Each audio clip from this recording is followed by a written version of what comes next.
Okay, fuck, man. I want to talk about why the Destiny 2 worlds, for the most part, are shit compared to Destiny 1. Now, let's go over Destiny 1 worlds and what I loved about them. Cosmodrome, in my opinion, was the weakest one out of all of them. I did love the setting of it, though, the rusted, abandoned kind of environment where the Fallen go out and scavenge shit. And you have all the different areas, the hive areas, and all that, all the different lore behind each area and all that shit was so fucking cool. I love the lore behind these planets in Destiny 1 that Destiny 2 just fails to have any interesting, cool lore into it. I've read the lore on the certain planets, but it just doesn't seem as cool as Destiny 1 did. And I've even gone back to Destiny 1 and thoroughly enjoyed the planets that I visited. Um, and, you know, then we have the moon, which was fan fucking tastic. I love the moon. The part that really interested me was the underbelly. The underbelly, the whole place with the hive and all the different areas that they possess and all the different like infection kind of things. And it was so fucking cool to see that. I absolutely loved looking at it, and it was very aesthetically pleasing. The skybox was very fucking cool. You got to see Earth in a distance, which actually was turning slightly. You got to see the International Space Station, ton of different cool shit, and it wasn't really that good. But it was still really, really fucking cool. It was still better than the vast majority of the planets in this game. And then we have Venus, the best looking planet in this entire franchise. It looks, oh my god, it looks so fucking great. You have to look up images of it. It looks so good. You have the Vex architecture, you have the Fallen architecture, you have tons of different like hidden areas, all the Ishtar stuff. You have all the fucking the skybox is incredible.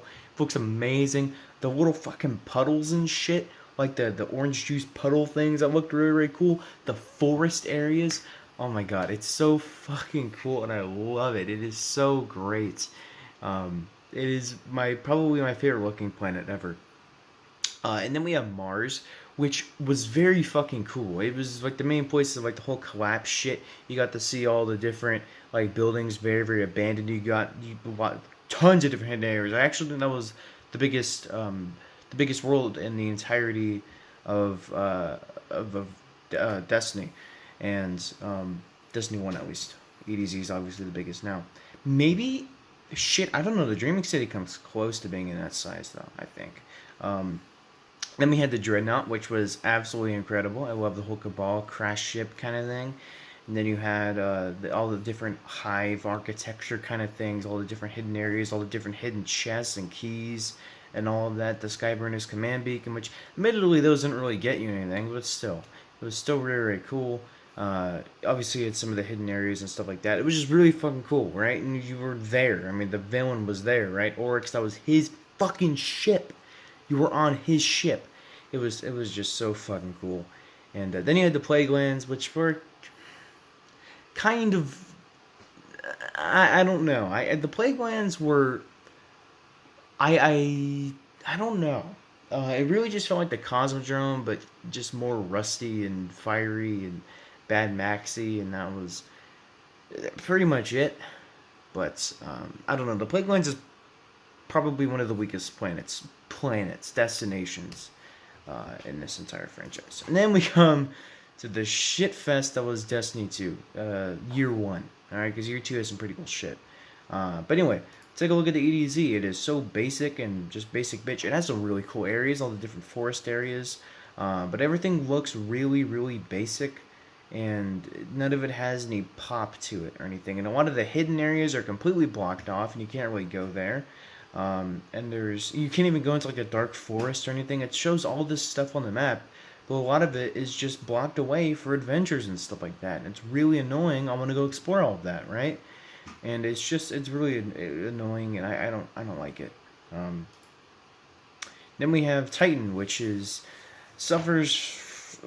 I don't know. It's not an interesting place to me. It's not interesting. The only place that is really interesting to me is the I forget what the place is actually called. I think it's the Solarium. Is that it? Solarium? I'm pretty sure that's what it's called. With all the different like city areas and stuff like that. But unfortunately, you can't go explore a lot of the areas in there either. Then we have Io, which is once again really, really basic and just ugly. Um, I didn't really enjoy the look of this planet at all. It didn't have any cool skyboxes to it. It just wasn't a very cool planet to me.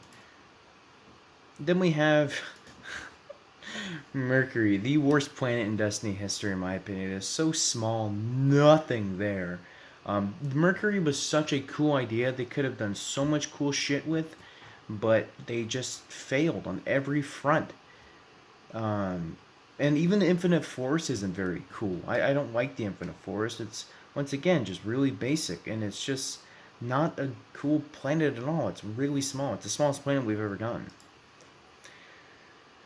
Did I mention Mars? No, I didn't mention Mars. My bad. Mars is actually they took a step up with the exploring element. You can explore a lot of the, I think actually the whole entire planet here, which was very very fucking cool. There, yeah, you could explore the entire planet if you wanted to. However, it was relatively small, but you still could. I wish there was more areas to like the Mind Lab, the Rasputin area. I wanted to see more of it. I was more interested in it, and that kind of just cockblocked me. But it was definitely a step up to what we had before, but it still wasn't that cool. Then we have Nessus, and Nessus is once again a lot of this shit is blocked off, um, and it is actually very visually pleasing. However, every area looks the same.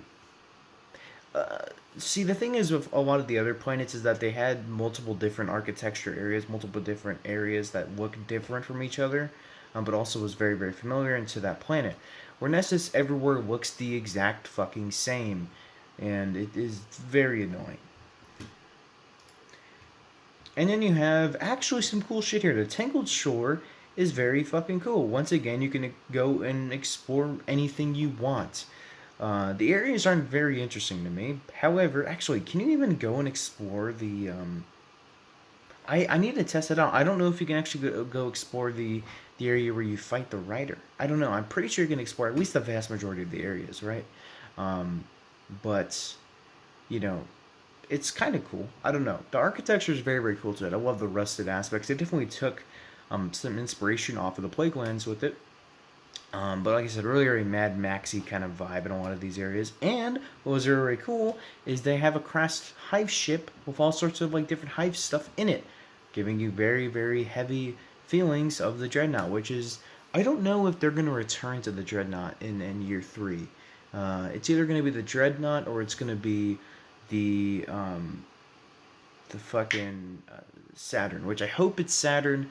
I don't want to go back to the Dreadnought. We already have been to the Dreadnought. So I hope it's Saturn. I think Saturn could have just a really fucking cool area to it. I think they could do a lot of cool shit with it. Um, and then we have the Dreaming City, which is possibly, yes, it is the best planet of this entire game. It is absolutely incredible. There is so much hidden spaces, so much cool stuff to explore, and then the Ascended Plane, and you have all the different stuff. It is so fucking detailed and so cool. So much different, like I said, so much different areas, and it is mind blowing what they did with this planet. This planet is far and away the best in Destiny 2, and is actually up there with many of the Destiny 1 planets. In fact, it's probably in the top 3 planets in my opinion. It is so cool, and I absolutely adore the planet, and I think it's amazing. And if you haven't gone to the Dreaming City or any of that, you haven't explored it very much, do it. It is so detailed and amazing. So go check that out. Um, so in total, almost every single one of the Destiny 1 planets were good. I just didn't really enjoy the Plaguelands, and kind of enjoyed the EDZ, or not the EDZ, the Cosmodrome. There's some areas that I just didn't really enjoy. But for the most part, it was a very, very good planet. And then we have the shitfest of Destiny 2. Earth, Titan, Mars, Io, Mercury, Nessus are all complete garbage. And then we have the Tangled Shore, which is pretty good. And then we have the Dreaming City, which is splooge-tastic. Okay, it's absolutely incredible, and I love it. And I think that the things with the planets is what they need to do is keep what they're doing right now. Tons of hidden areas, tons of exploration. We don't want to, at least me, I don't want to have to go out and just do activities there, right? I want to explore. I want to be part of that world, right? I want to explore every different areas. I want to go shoot enemies and go do a whole bunch of cool shit, right? And it was very disappointing that they didn't do that with Destiny 2 Year One, but they, like I said, they definitely took a step up with the Warmind DLC in Mars because I'm pretty sure the entire planet was explorable. I'm pretty sure I've been through the entire thing, so actually no, not the entire planet was explorable. The one of the areas we get to the strike, I think it was Strange Terrain. Yeah, it was Strange Terrain that you went into, and I don't think I think that was blocked off actually. So probably some areas in Dreaming City are blocked off. I don't know. Um, Obviously, probably to the raid and all that, but anyway, there you go. Wow, it is just it's awesome. Peace.